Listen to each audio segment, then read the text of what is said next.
Hi, I'm in Tucson, Arizona, where I've just finished coating a 1998 Overland Lorado motorhome with liquid roof. It's the first time I've used the product. I ordered the material on a Monday. It arrived on a Friday, so it came very quickly. I chose to do it here in this RV park as opposed to where I live in Boston, Massachusetts, since I have trees overhanging the driveway and it makes it difficult to do this kind of project without getting debris on the roof. So anyhow, I decided to try it here in a motorhome park while I'm here for a few weeks, and overall it worked out well. I had acquired this motorhome about 3 years ago. I'm the fourth owner, and the roof, I'm sure, has a history if it could talk, but it's worn and needed some attention, and it had quite a few repairs on it. So I decided it was time to do something proactive, and this product looked like the best material I could find online to achieve that goal. So the prep time was about 10 hours.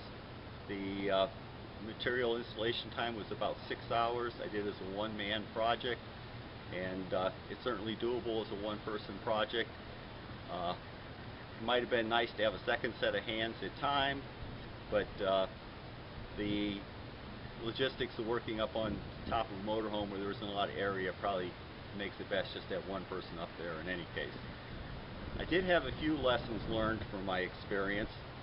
The instructions were very good that are provided by the EPDM Coatings Company, and there are a lot of good videos. I did watch quite a few videos on the YouTube and learned some good information by doing that, and I just wanted to share a few lessons learned.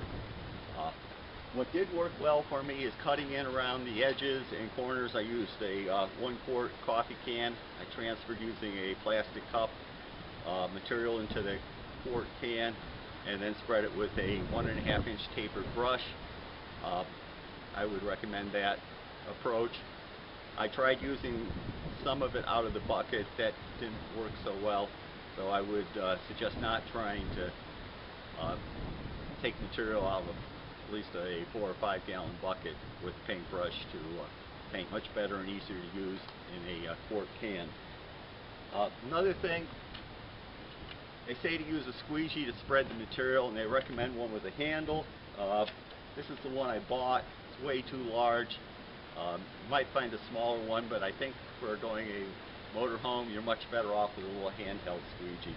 I also had one of these, and that's all I used. So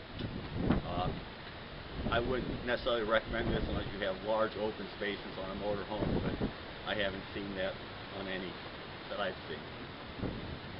Okay. Lastly, in the instructions, it tells you to basically spread out 2 gallons of material over about 82 square feet, and use that as your gauge for the spreading rate. Unfortunately, on a motorhome, you have to start at the front and work to the back, and it's pretty narrow. And trying to use that approach and estimate out of a 5-gallon bucket did not work out well for me.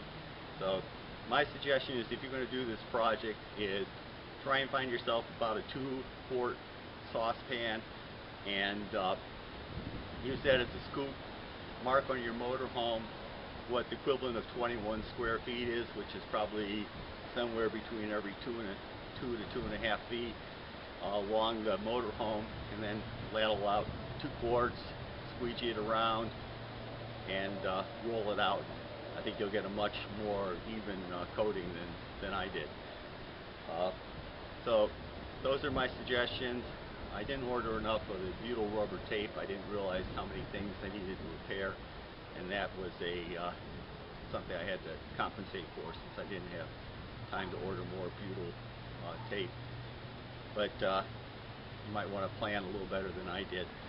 I also didn't get the fiberglass. I didn't read the instructions well enough when I ordered the material, and I was kind of limited on time, so I just put the butyl tape on without the I guess it's polyester fabric on top. But that seemed to work out all right. Also, another little tip on cutting that butyl rubber tape. It can be difficult with scissors. Make sure you have a new pair of scissors with sharp blades. And if you take paint thinner or mineral spirits and clean the blades every time you make a cut, you'll find it's much easier to cut. Otherwise, the tape does tend to stick to the scissors and kind of curls up and makes a mess as you try and get it off. So that's what I learned, but overall I consider the project a success.